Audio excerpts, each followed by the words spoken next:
But first, it's time for one of our newest segments on the show, Blade to Greatness, where we hear from a retail industry leader who shares their insights and wisdom on how to excel in this dynamic and competitive field. In this segment, we learn about the essential skills and qualities that every retail executive needs to have to lead their teams and their businesses to success.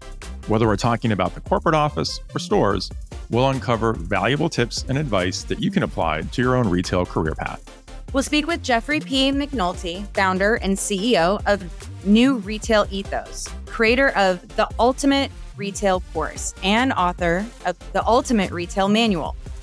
We'll learn from his 30 years of hands-on experience as an executive leader for the Home Depot, Lowe's, Barnes & Noble, PetSmart, Shopko, Toys R Us, Publix, and Festival Foods, plus 18 years of experience as a retail research analyst, having conducted over 1,000 consultations with clients on Wall Street, hedge fund managers, equity investment partners, retailers, and entrepreneurs in the retail sector. Jeffrey has a myriad of experience, knowledge, and wisdom when it comes to retail leadership.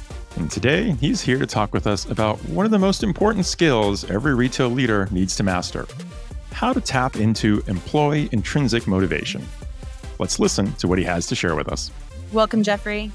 Well, thank you guys for having me on the show. It's an honor, and I'm really pleased to be here. So that's a fantastic question, Ricardo. Many retailers are expressing concerns regarding a precipitous reduction in employee engagement within their organizations. Throughout my 30-year tenure in the retail sector with 8 different retailers, I had tremendous success tapping into employees' intrinsic motivation, which always skyrocket employee growth, productivity, and satisfaction. Your employees and leaders will exhibit 2 types of motivation within your stores or businesses. You have extrinsic motivation and intrinsic motivation. Extrinsic motivation is defined as when employees and leaders are motivated to perform a particular behavior or engage in a specific endeavor to earn a reward, such as recognition, compensation, a trophy, or a company perk. Or it can actually be to avoid negative consequences as well. With intrinsic motivation is defined as engaging in a personally rewarding behavior because you enjoy it or find it interesting. There are significant differences in the psychological mindsets between these 2 types of motivation. And as humans, we're all programmed to seek out pleasure and avoid pain. So intrinsic motivation comes from within the associate and is long-lasting.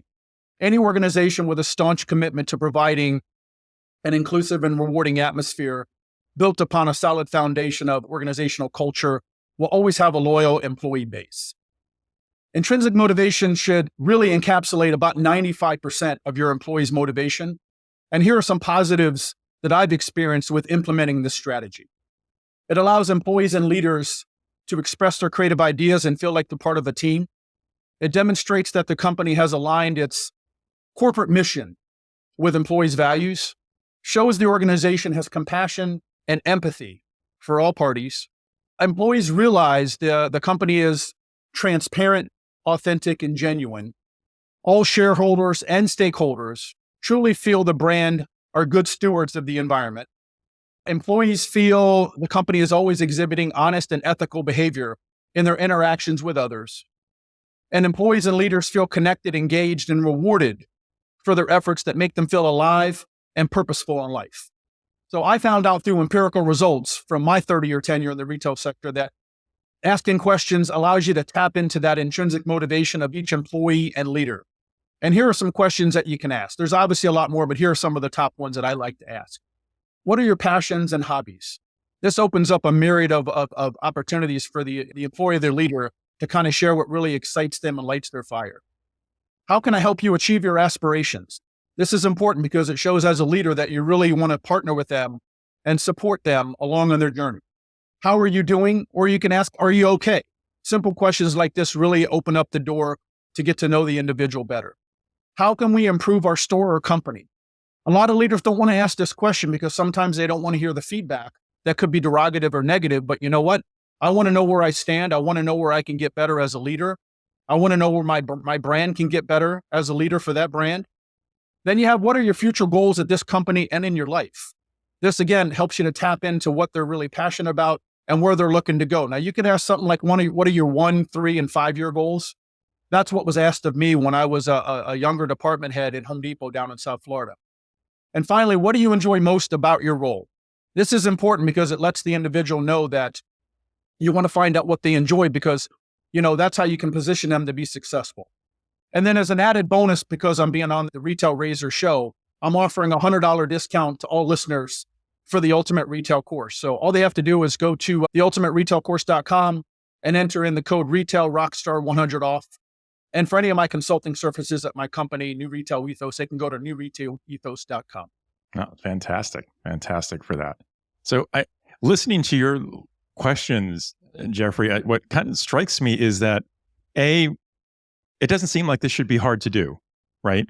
And B, I also think that these aren't questions that any leaders asking these questions of employees should feel like they're in any kind of invasive question. They're not questions that are off the mark. They're things that you, honestly, if you were just getting to know someone, they're things you'd want to know and would want to ask about them. So it really just feels like this comes back to that human factor we've talked about with you before, that you just have to realize that we're all people and it's all about the relationships.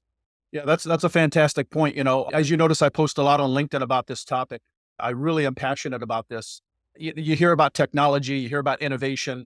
And like I've said before 1,000 times, I'm all for technology and innovation. I really am. I'm a big supporter of it. But what's happening is I think some retailers and businesses are losing sight of employee engagement. And like I said, 75% of my business that I work with when I work with retailers and businesses and entrepreneurs is about employee engagement. It's how to increase employee engagement. And that's really the key right there, because a lot of employees are feeling fearful right now. They're feeling trepidation about automation coming and AI coming in. And it's really not hard to get to know people once you understand basic human nature, and that we all want to feel like we belong. We all want to feel supported. We all want to feel like we're included. And to me, these aren't really rocket science things that you need to know. But the key actuator is you got to have leaders that really care about people. And like I've said before, there was 10 questions that I would ask a potential leader before they got promoted. Why do you want to get promoted? And, a lot of times it's to make more money. It's to increase responsibility. It's to have more authority. And I want to hear that you want to help people. That's generally what it's about. I know it's a cliche and a lot of people say it, but, I want to make sure that you really care about people. So tapping into intrinsic motivation is really, it's a gold mine. It's a game changer, because what you're doing is you're tapping into somebody's natural energy, that they're motivated, they're excited, it lights a fire within them. And then all you have to do is then give them the guidance and the support and the structure, and then let them go. Now, there'll be some mistakes along the way. Obviously, there'll be some mistakes and some growing pains. And but when they feel supported, like, hey, I can make a mistake. Now, you can't make the same mistake 5 times.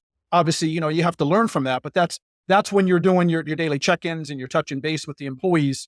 You can find out and take the temperature on how well they're performing with what they're doing, and giving them some of that autonomy. So yeah, I'm a big supporter of it, and I put it in my book, I put it in my online courses, and I talk about it immensely with all my clients. This specific topic is really important to me. Thank you for sharing. So much to learn. Thank you, Jeffrey. That was fantastic. Awesome.